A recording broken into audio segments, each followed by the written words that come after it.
On this episode, I sit down with Diana Kirk of Workers Tavern. This is Headphones Recommended. All right, this is Michael Shipley with Headphones Recommended. Thank you for tuning in. Today, I'm sitting down with Diana Kirk, owner of Workers Tavern. Workers Tavern, yeah. Thank you so much for being on. Mm-hmm. Yeah, so as normal, we're just going to kind of jump right into it. Tell us about yourself. Well, I'm from San Francisco, and then I met my husband when I had a summer job in Cannon Beach. I worked at Osborne's grocery store. He worked at Once Upon a Breeze. His job was to fly kites for the whole summer on the beach and wear a Once Upon a Breeze t-shirt. And I used to go down there with a chair and watch him fly kites, and he was so cute. And we were both in college, and so we stayed together, and after college we decided to move to Portland. He was living in Eugene, obviously, and then I was living in San Francisco. And so we moved to Portland because that's where his parents lived. We lived there for 16 years. He's a geologist. He worked for a geology company. Kite flyer to geologist. Yeah, kite flyer, summer job, geology college, the whole thing. Wow. Yeah. And then we traveled around the world a lot. Yeah. We've been to 5 continents and 41 countries. Okay, wow. And then we had kids, and I knew that I wanted to stay home. And so I stayed home for about 10 years, and we had 3 kids, and we had a great house in Southeast Portland. And then I got really restless, really, really restless. And I was kind of bored with the staying home thing. Okay. I had an 18-month-old son and 2 other older kids, and then the economy just crashed, and everybody around us was starting to worry about losing jobs, and there was a lot of conversation on our street because our friends were, architects and nurses, and everyone was really nervous. Yeah. And my husband worked for a big national geology company, and they folded. Shit. And when they folded, I was restless, so the timing actually worked really well in my mind. Yeah. And we did something crazy, which is that we bought a 40-foot school bus. And To live in? Yeah. Or, okay. So we owned a house, but Yeah. I could see that he was applying for other geology jobs against 50 national geologists. Okay. There was no way he was going to get another geology job until the economy kind of changed, because everybody was out of job. I mean, don't worry, honey. We believe in you. But the odds were not there. No, and he said himself, he was like, I'm not all that. Like, I'm not published geologist. He was like just, a regular geologist, and he was going up against people that were willing to take notches down to stay in the field. Yeah. He wasn't that. And so I could see that we couldn't survive very long and live in our house without something else happening. And so my father-in-law had told me a story about meeting a family that lived in a school bus. And for some reason, I thought that sounded like a great adventure, because I did already adventured a lot. And we converted a school bus, and we moved to Mexico. 3 kids. 3 kids, husband, Your youngest was 18 months. at that point 18 months. Yeah. Okay. And we moved to Mexico, and we rented out our house in Portland because we could live down there cheaper, and also why the hell not? Because I knew we were buying like a year or 2 of time. I didn't believe the world was ending. I just kind of believed we needed to wait until we could figure something else out. And when we got to Mexico, I realized that I already knew that I had a superpower, but I didn't realize how much until we got to Mexico, which is that I am a hustler. Okay. Yeah. I will make something out of nothing on repeat. So we're in Mexico, and you have endless time and no money. Yeah. And so we would be in a campground with a whole bunch of retirees, like snowbirds that would be in a campground. Yeah.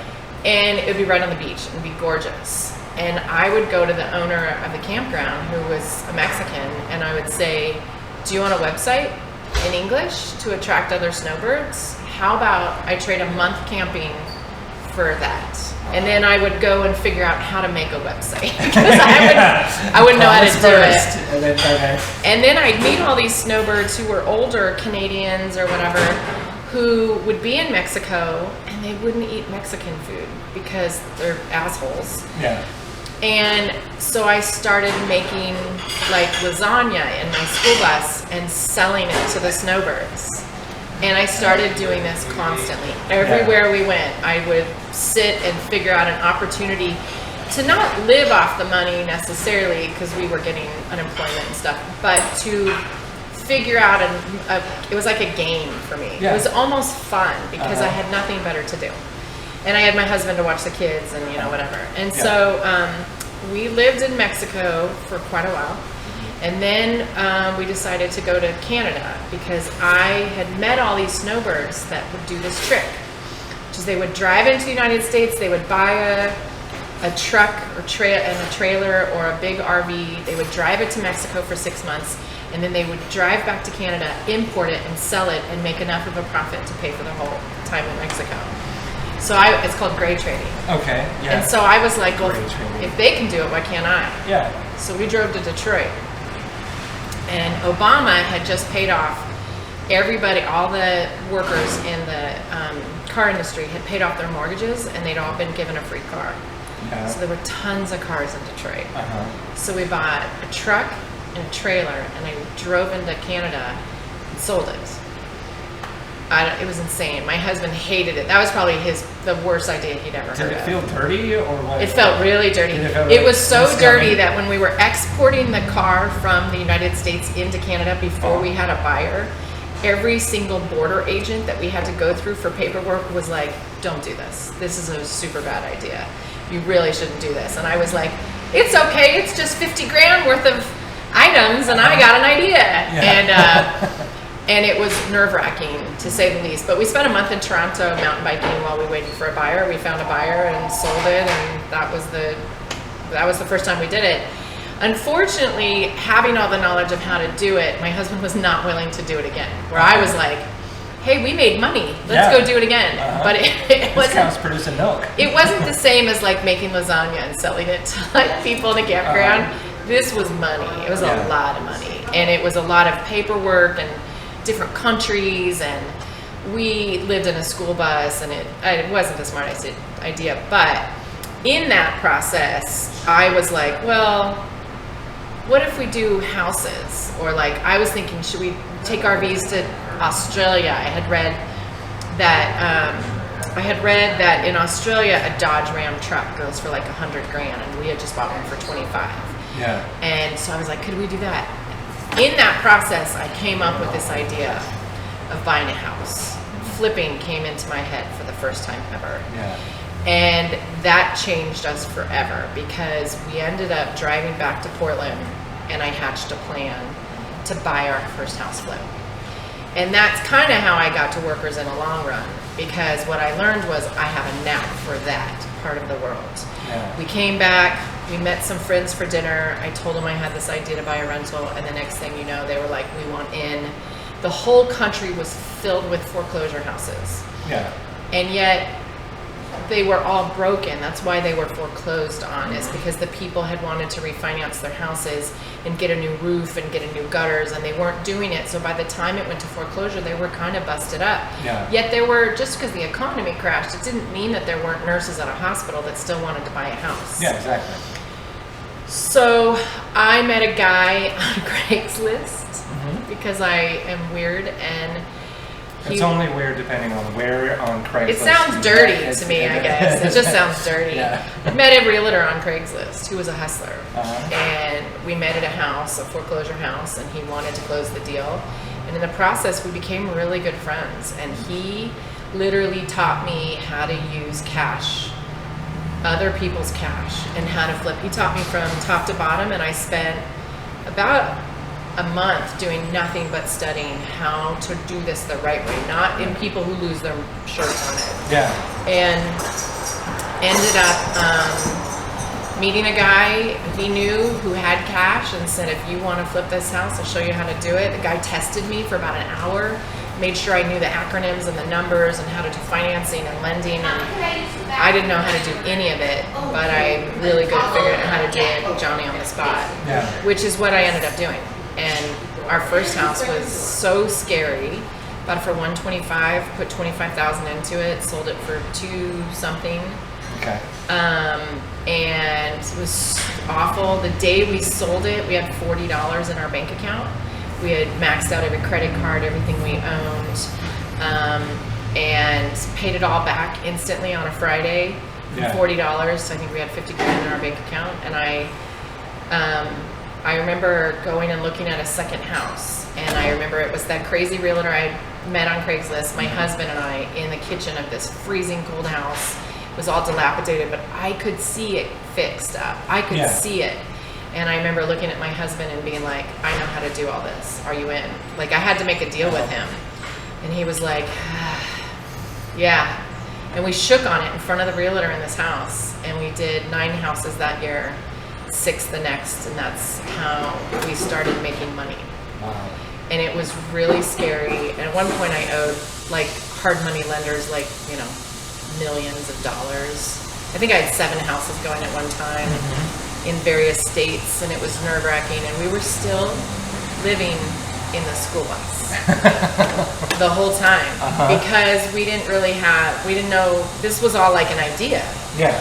But I also wouldn't touch the money we made. I would only turn around and buy rentals. Okay. That's what we did. And so we lived and got by, and then we started buying rentals, and we'd keep them and fix them and rent them out until suddenly, after a few years, I was like, I'm exhausted. I think I need to go away. And we went away to Thailand for 2 months with the kids. And we parked the school bus, and it was in Thailand. I was like, I'm ready to move back home. But I don't want to do this. This was never like, we're going to flip houses forever. This was like waiting for the economy to change and to figure out what we're doing next. In the process of watching all that, I totally saw my husband wasn't really super attracted to geology. Like, he wasn't trying to find a geology job. Yeah. It's kind of hard to compete when you're making what he would make in a year we were making on one house. It was a little hard. Yeah. And I was happy. I was really content with it, which, you know, he's happy if I'm happy kind of thing. And so that's how we did that. That's how it all started. And we started buying properties and turning them into multiplexes or buying multiplexes. And then we came to Astoria. And the reason why we came to Astoria is we couldn't buy houses in Portland anymore. I was ready for a change. We were competing against money market account, like big national companies were coming in to buy real estate. Yeah, because probably by this point, like, the market is starting to change. The market was starting to change. It's getting healthier. It's getting healthy, yeah, all that kind of stuff. And yet we didn't quite have enough money to quit what we were doing fully. And we were enjoying it. I really enjoy real estate. So we came to Astoria and we bought a couple of houses. We were fixing them up, and that's how I found Workers. I used to walk from one of our properties down here to eat lunch, and I kind of fell in love with the building. Yeah. The building at that time was super run down, and I love super run down houses. Clearly. I like to fix things. Yeah. I mean, I'm a problem solver. I'm a puzzle maker. I'm all that stuff. And I heard they wanted to maybe sell, and so it was always on the back of my mind. But I didn't necessarily want the bar. The bar was keeping me from buying the building. Really? Well, the building has 7 apartments in it. I wanted the apartments because that's what I know how to do. The bar was not attractive to Steven, my husband, and I. Okay. It was just not super attractive. We'd never done it before. I'd never worked in a bar. I didn't know anything about it. It seemed like a lot. Since it's so old, it's 93 years old. There's a ton of history, and that felt like a huge responsibility, maybe more than I really wanted to deal with. But I also wanted a way out of real estate, and we needed a business to do that. Yeah. And so it was a lot of thinking. It took a long time to actually make a move. I remember being terrified to actually go for it because I knew we could get it. Mm-hmm. So that's how it happened. We waited, and then I heard it was going to go into foreclosure if someone didn't buy it. And I didn't want the door to be shut. And now I felt a secondary responsibility of like, crap, someone will take that and they'll just fuck it up. Yeah. And so I went in a bidding war on it against a guy who was going to turn it into an Irish pub. So I'm kind of glad. I actually met him. He came in later. He was going to gut the whole thing. He does movie sets. And he had this whole vision of how he was going to do this place. And so I'm really happy that didn't happen. Really, yeah. But if it wouldn't have been going to go into foreclosure, I'm not sure I would have jumped because I really didn't want. Bars are open a lot. Mm-hmm. And we're open from 8 a.m. to 2 a.m. 364 days of the year. It's a lot of hours per day. And it's a lifestyle. It's a lifestyle, yeah. So, long story, that's how we got here. But it also, in the process, I learned, I didn't go to school for business. I have a geography degree. I was a teacher before my kids. I traveled around the world. I didn't know crap about business, but I do seem to know how to figure out how to do crap. I mean, let's be fair. Like a lot of the acumen was there at least, because I mean, it's flipping homes and navigating an entire market takes some level of business savvy. Yes. And so it also takes like iron jugs. It is one of the scariest things people can do. House flipping? It's gambling. Yeah. It's gambling hardcore. Yeah. And dealing with contractors, which shout out to contractors, but these were desperate times for contractors. I've never seen such. I mean, I think desperation is the ugliest human characteristic, and these contractors were hungry and they were desperate and they were scary. I mean, we had really scary experiences happening on job sites, but I don't know, it just seemed like giant puzzles. That's all it was. It was like how to get by day by day by day, just check marking. And you know, the old adage is true, if it was easy, everyone would do it. It was not easy.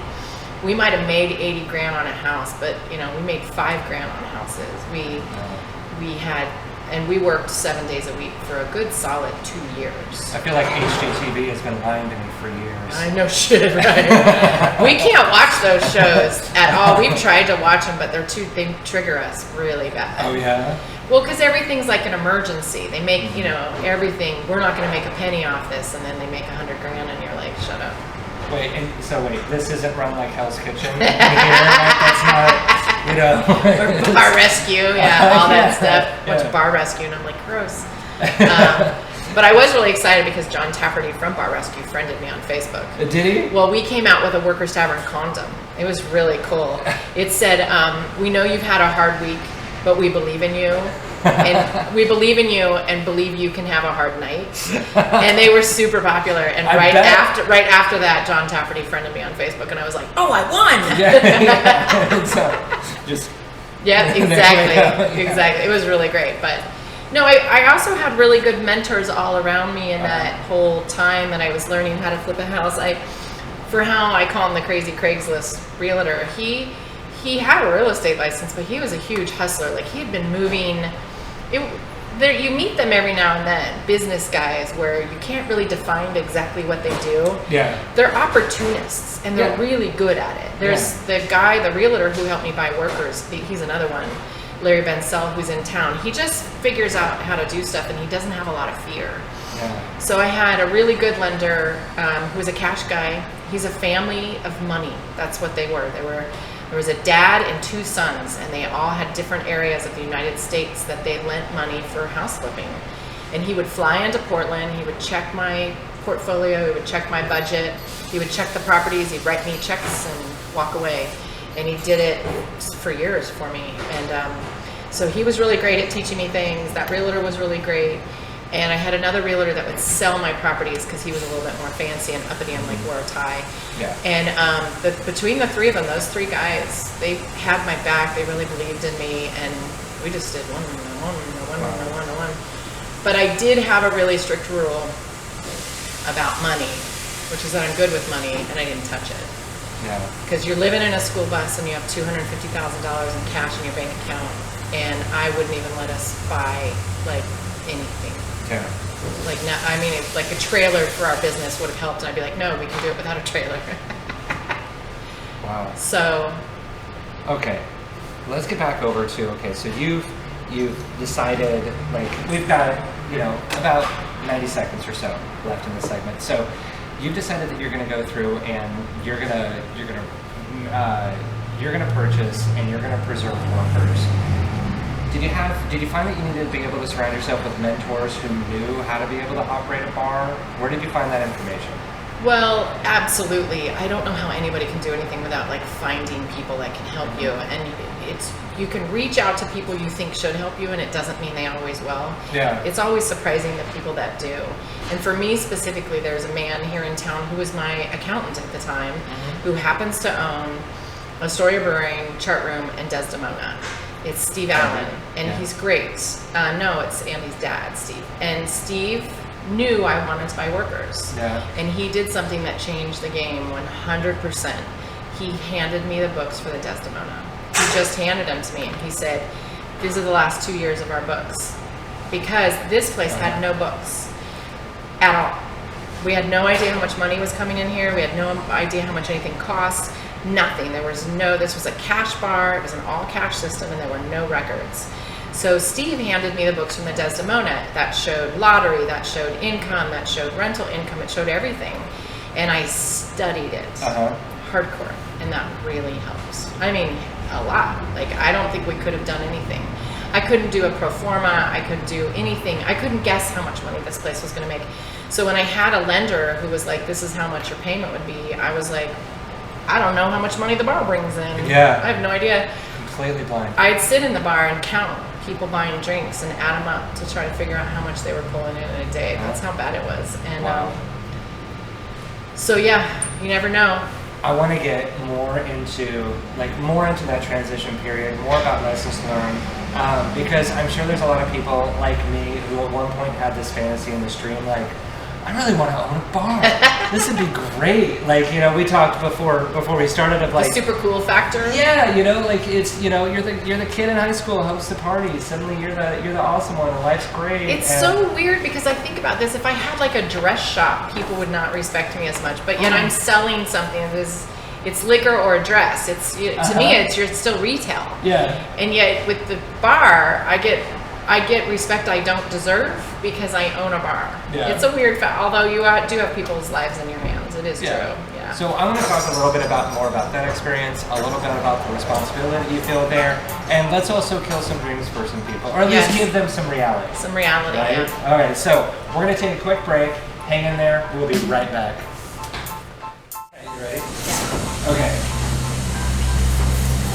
And we're back. Thanks for hanging out. So, I'm still here in Workers Tavern, talking with Diana Kirk. So far in the timeline, where we're at right now is that you've come in.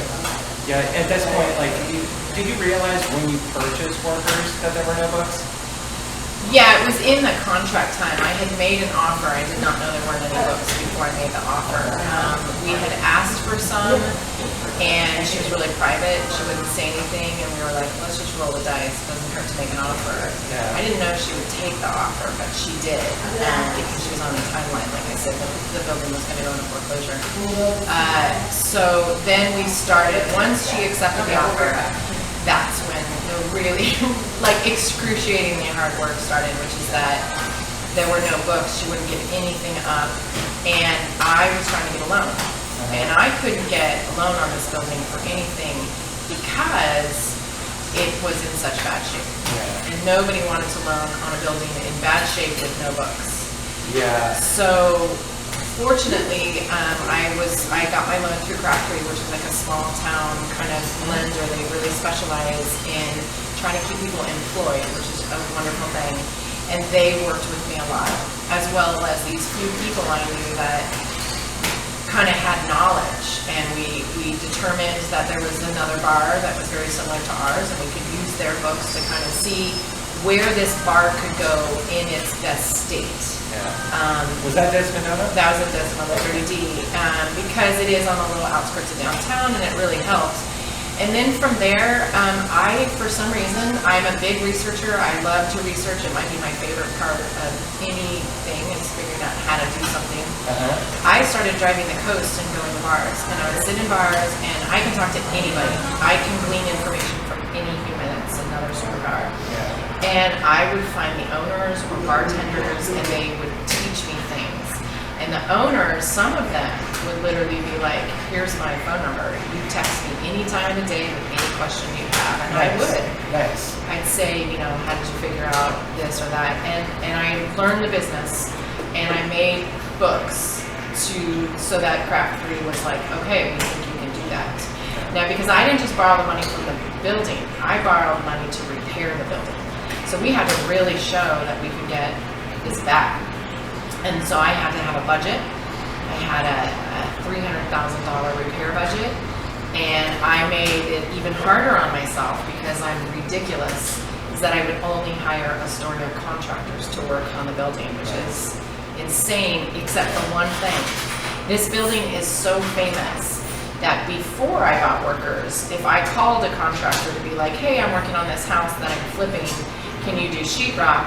Then you call them 8 more times until they would return a phone call. Yeah. You call anybody up and say, I'm working on Workers, people were like, we'll be there tomorrow at 10 a.m. I mean, it was ridiculous. The contractors came out of nowhere. They're like, we would love to work on that building. Yeah. So that was really nice and super helpful. So I hired 52 contractors in Astoria to work on this building from head to toe. 52. 52 people worked on this building. What was your time frame?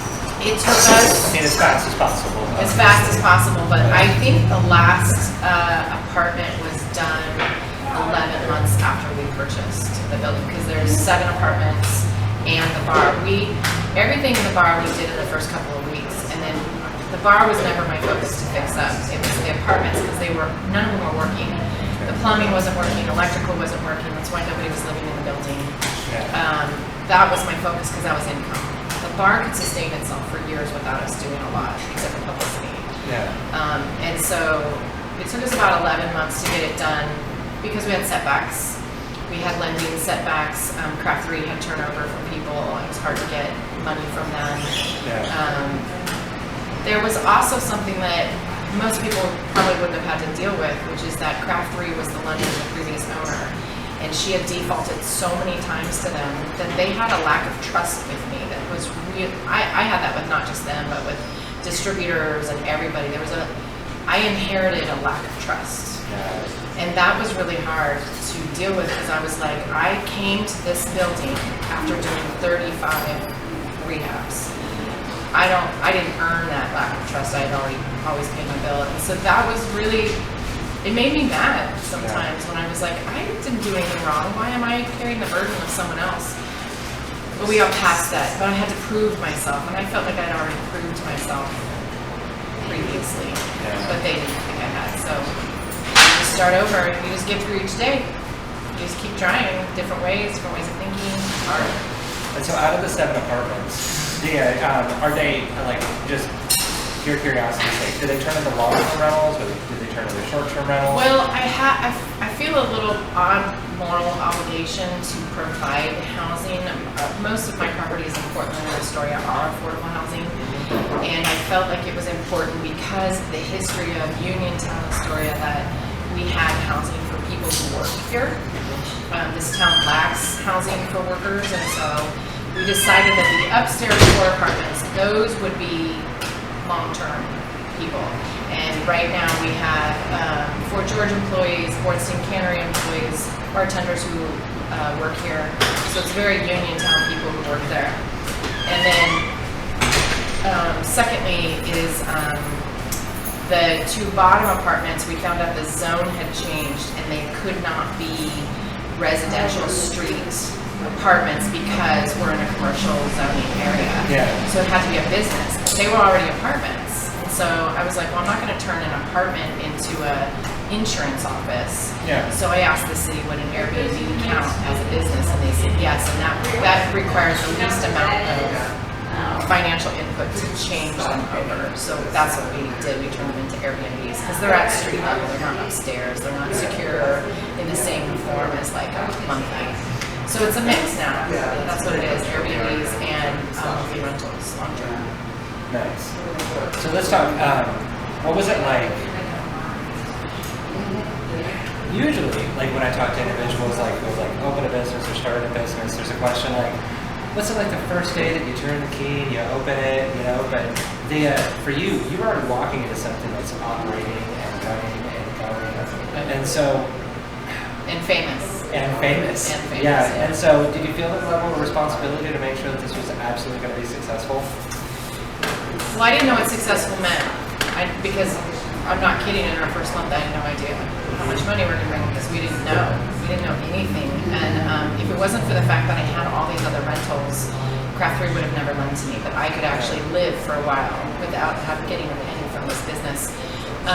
I felt a humongous responsibility for the historical aspect of it. 93 years is a lot of people that have come here, and I knew it was really well known before. When I was driving up and down the coast looking for people to learn from, other bar owners, they're like, holy crap, you're buying Workers. Like, people in Portland know the bar, people on the coast know the bar. So I didn't know what that meant. I did have a goal, though, which is a kind of a strange goal. My kid started college in September, and I bought this bar a year and a half before college started, and I kept saying I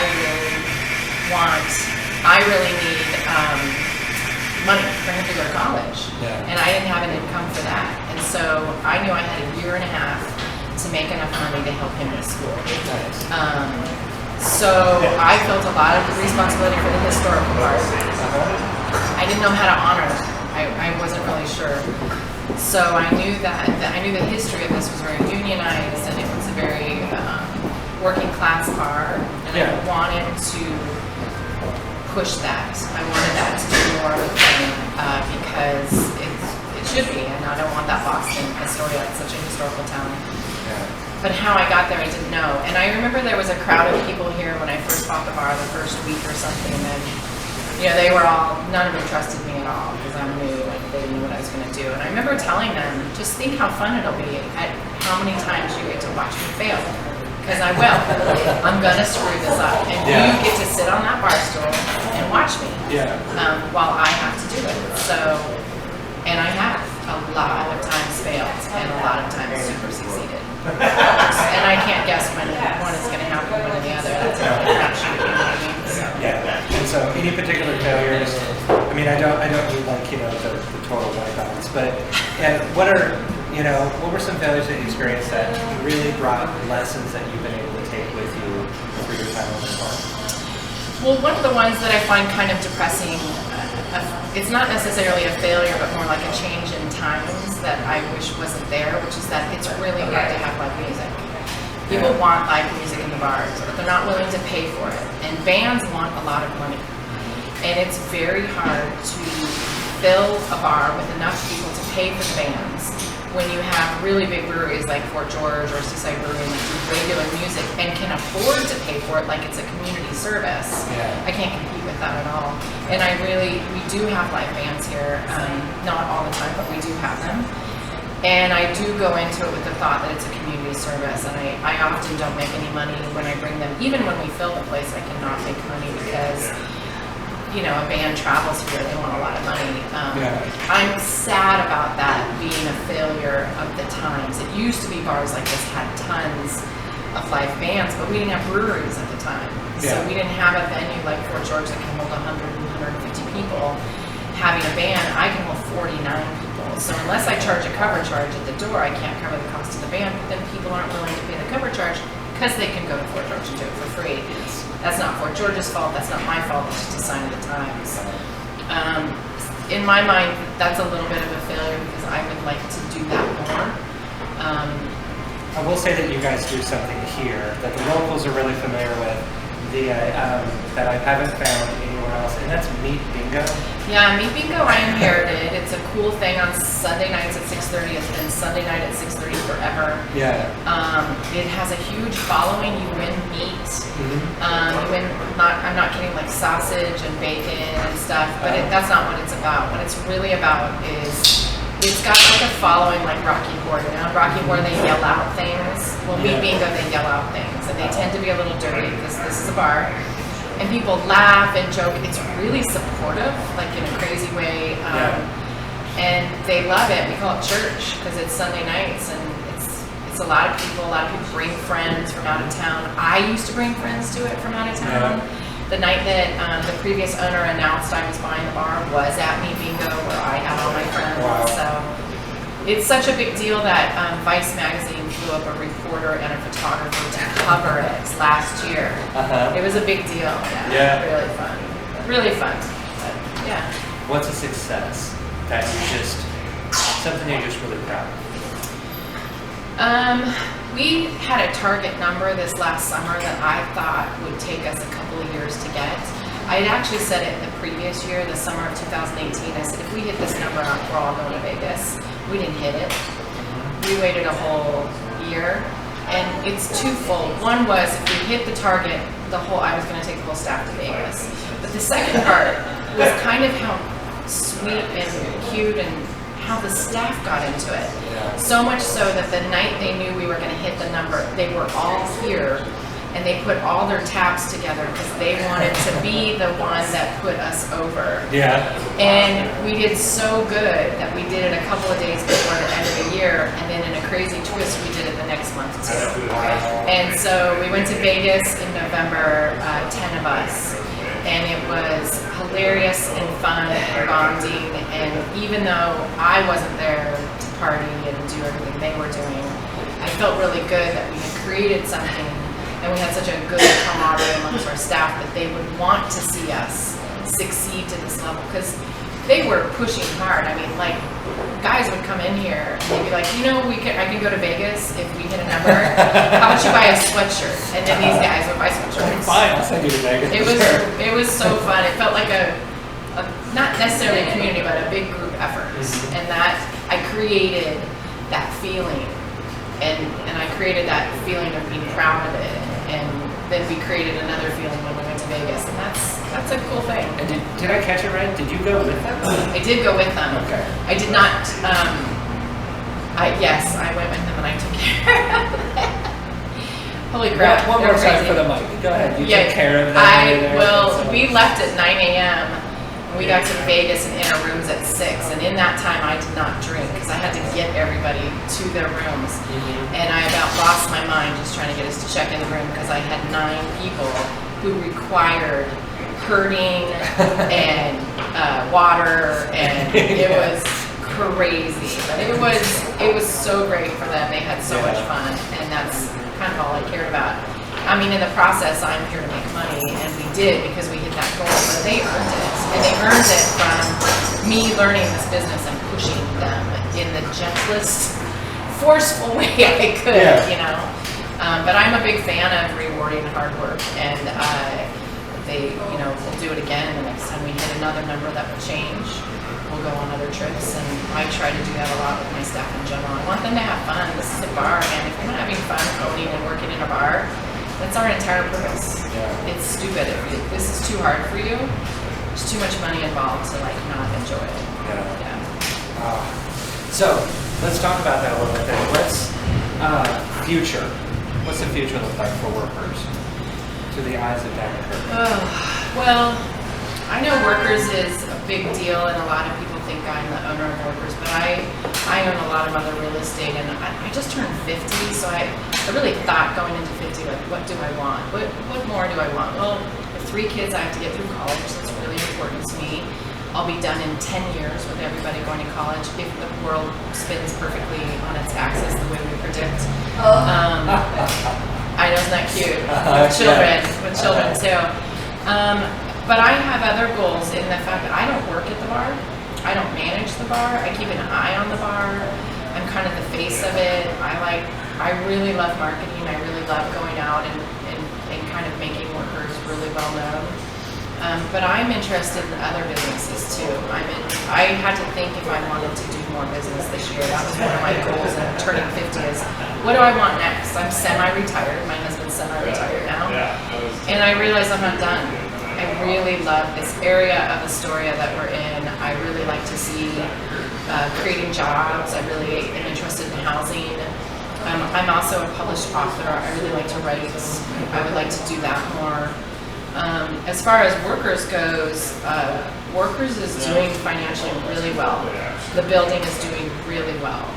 I have other real estate in town that I would like to fix up and have it do better than it's doing now. I would like to move everything I own into a place that's a little bit more, even more hands-off. Because I have goals. I have 2 other books I already written that need editing that I haven't spent the time on. That's kind of what I want. But the bar is stable. It's really good. I just want it to stay here, because now as Astoria is becoming more well known, other people are going to be coming this way. And I got to make sure this is one of the historical anchors that does not go away, because a lot of bars have. Oh yeah. A lot of them. And we're super old, but so is Portway, so is Triangle, these other bars, and I want to make sure we stay relevant so that the stories. This bar was started by two Finnish socialists named William and Daisy Still, and they owned it for 45 years. I'd hate for that to go away because I have my eye on the prize. I don't know what that means necessarily. I don't know what things are going to happen, but I want to be involved in whatever happens because I like that. I like being involved in these things, but I also don't want to do it. I don't want to do it like I did when I started in real estate, which was 7 days a week, 12 hours a day, running, money everywhere. I like that we're more controlled now, and I have books now. Yeah. You know, I can apply for loans and hand in my books, and they speak for themselves. And I've earned that. I don't want to have to go in the back. I don't want to go reinvent something like I did last time. I'm not up for that anymore. I would really love to also help other people in business, especially women business owners. This town has a surprising amount of female-owned bars, which is incredible. And not just bars, but any business. I think that's important. Yeah. But I don't know how that works either. I like to hustle. If I see opportunity that isn't reinventing the wheel like I did when I was 40, I might jump in. Why? It's fun. Yeah, that's what I see. Awesome. Yeah. And as we're closing out the episode, based off of your experience, based off of lessons learned, the things that you've gone through, what advice do you have for individuals who they've got a plan, they've got a dream, and they're just either eternally just stuck in the planning phase, or there's just something that's holding them back? What advice can you share with them based off of your experience, whether from flipping homes and real estate to, you know, transporting cars over the Canadian border? Great trading. It's a real thing. Look it up, dang it. It's real. Or, you know, and from your time here at Workers, what do you have for somebody? Well, I'm not sure it's advice or if it's just like a little piece of psychology, which is that I think people who take that chance, who get out of the perpetual planning stage, I bet they have a history where they already took chances. It takes certain personality traits to do things, and you know, the fact that I've traveled around the world so much, and I was hustling in Mexico, it wasn't my first time. Even when I was hustling money in Mexico, I already had kind of done small amounts of that beforehand. They just got bigger. Like there's a big joke in development when you're doing real estate development. You just have more zeros, but it's the same game. It's the same game, more zeros. So it's really true when you get into starting something new or making the leap. You probably have already done some scary things. And you realize that you will survive from the success or the failure of it. And really what you got to do is look at your worst case scenario. What's the worst case scenario? You take out a small business loan for $10,000 or $150,000. Can you lose it? Can you survive that in 5 to 10 years? Can you go to zero? Can you go to zero or below zero and survive? The financial's easy. The shame is harder. I mean, quite frankly, shame is what causes a lot of problems. I don't have a lot of shame and I don't get super embarrassed by my failures, so I can just keep trying to be like, lesson learned, let's keep trying. Yeah. So I think if the advice for jumping is, have you experienced the deep, dark shame and have you survived it? Because that's the worst that can happen. You're not going to die if you fail at a business, clearly, because people do it all the time. Yeah. Can you handle the shame of it? Can you get past it without becoming a bitter, jaded old man walking around being like, they took all my taxes, and, you know, whatever. Oh, I love that so much. Well, that's kind of true, because just like I said to the people who came to the bar, you get to watch me fail. I knew saying to them, I wasn't going to die if I failed, because the great trading was a success, but it was a failure, and we didn't do it ever again. But I didn't die of the shame. I just was like, it wasn't the best. Right. So if you can handle the worst case scenario, then you can do it. If you're perpetually stuck in planning, you might be a planner for a living. Planners don't jump. They just plan. You have to ask yourself, have you been planning that trip to Hawaii, but you've never been? maybe you're not the person to jump. Maybe you're the person who likes to plan trips. Yeah. I don't know, but I think since I was little, I was jumping. Awesome. Yeah. Oh my God, this has been so much fun. I really appreciate it. Yeah, thank you for asking. Oh yeah, and thank you so much for coming on.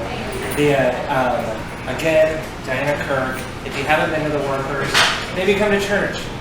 Church Sunday nights. Maybe come to church and literally walk out with bacon or ground beef or something. No idea. Absolutely wonderful. For those of you watching, for those of you who tuned in, thank you so much. Really appreciate it. Now, remember, new episodes drop every Wednesday. Don't forget to subscribe, turn on the notifications so you don't miss it.